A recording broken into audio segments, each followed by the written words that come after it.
Okay, so we are here. Now let's open. Let's go inside and then I'll show you how to station it and how to select the projects and stuff like that. But we are in front of Pinspiration.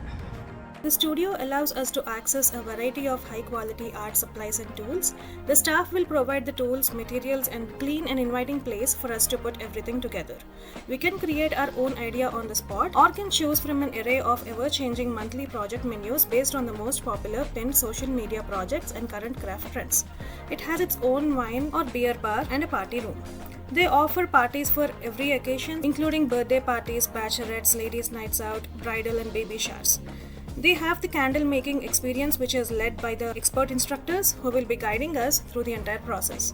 We can select a premium vessel from the available options, and we also get to choose our own fragrance. They have this dope inspiration background alongside the Wilmington Riverwalk, which is cool for our pictures so that we can post them in our social media accounts. Depending upon the party size, they have the accommodations provided. The good thing is we can always make reservations prior to the actual event so that we have enough accommodation and space available for us. They have multiple projects displayed on the boards and they have many art supplies for us to use as well.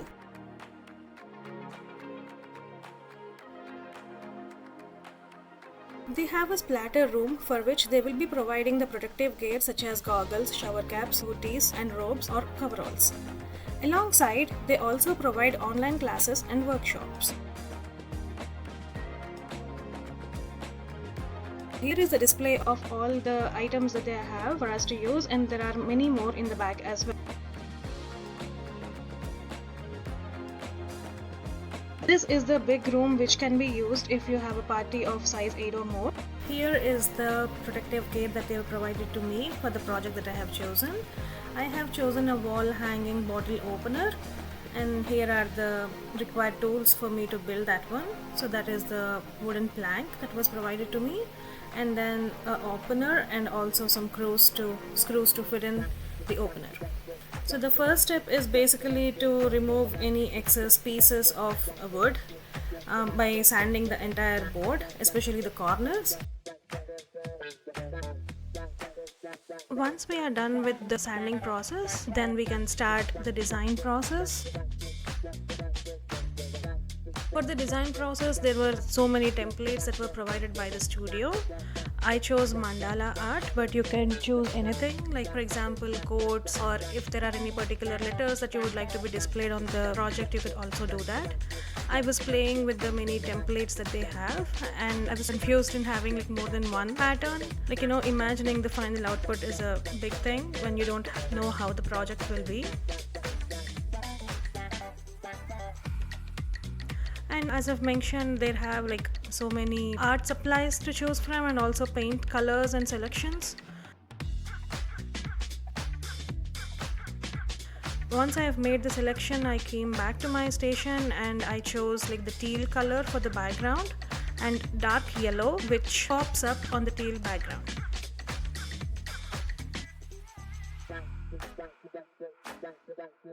Now that we have the colors chosen, now let's speed up the process of painting one side first.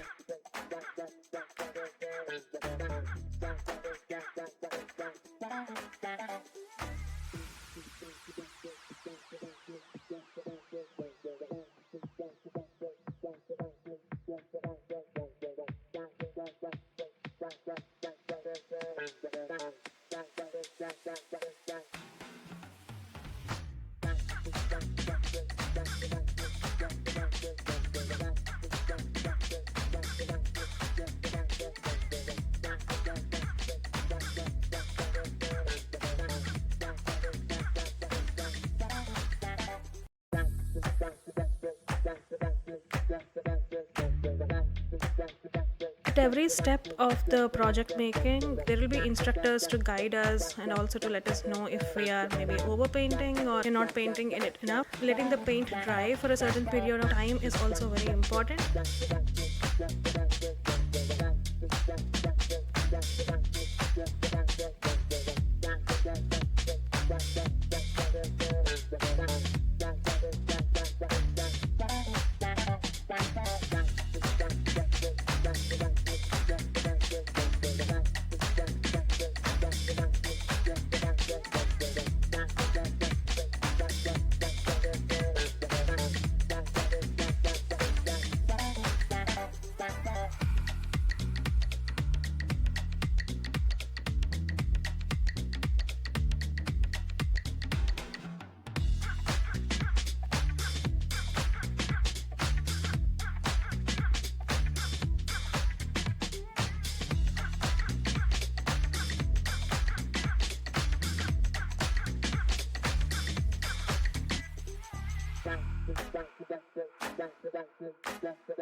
Now that we have the first coat of paint done, now let's wait for it to dry, and then in the meantime let's check out my colleagues' projects.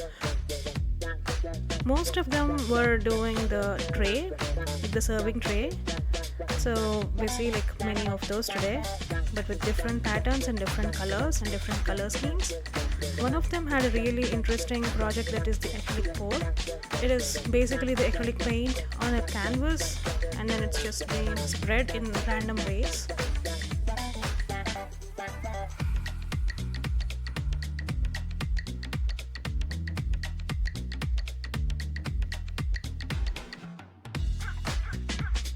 Acrylic pour usually takes a longer time to dry because it's on canvas, while the other projects which are using wood as the base generally dry at a faster rate.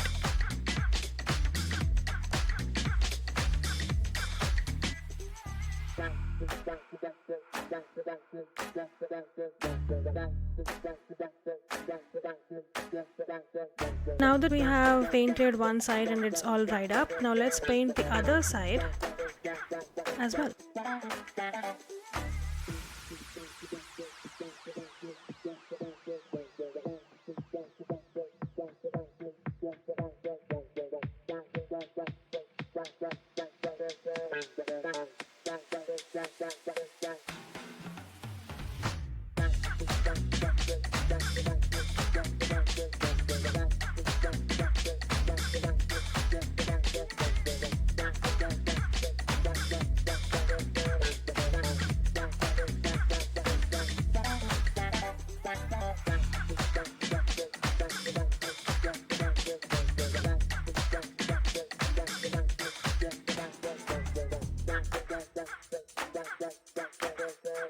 Once both the sides of the base are dry, we can now start placing the stencil and then dabbing the paint on the stencil so that it will leave a pattern on the base.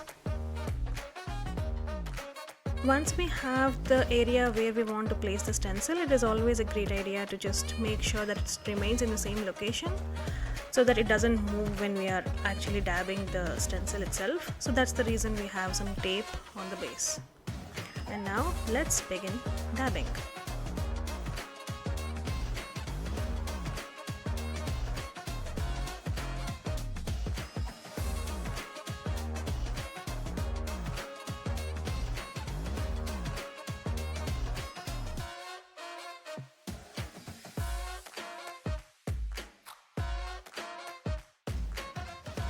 It is important to leave some time for the paint to dry up before doing the second coat, especially the one that is used on the stencil.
Once you feel like you have dabbed enough, you can just lift at one side of the stencil and then check if you like the print that it has left, and if you like it, you can just peel it off. And that is my complete look for the project that I have in mind.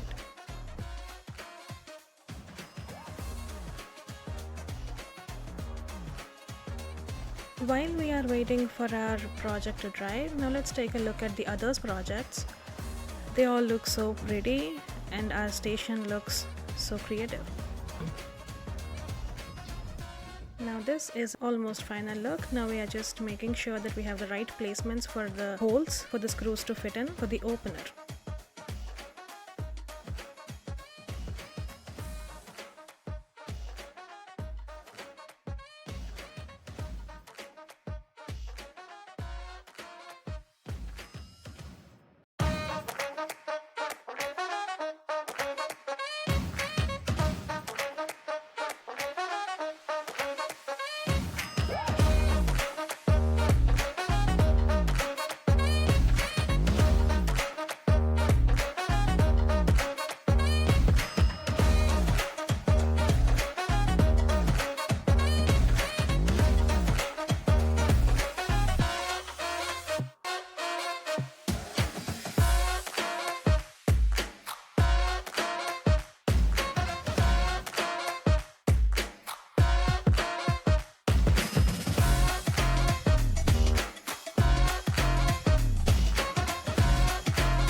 We are almost done with the project, so let's leave signature.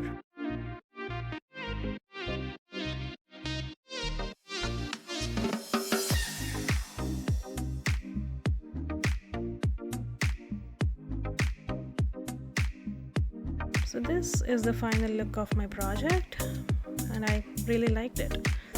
And also now let's take a look at the others as well. So as I've mentioned before, these are all the serving trays with very different and unique designs.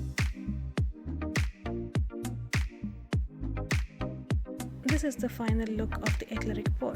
So that's our Pinspiration experience, and I'll leave the link for the Pinspiration studio in the description below. If you have liked the video, enjoyed it, please do like, share and subscribe. Thank you.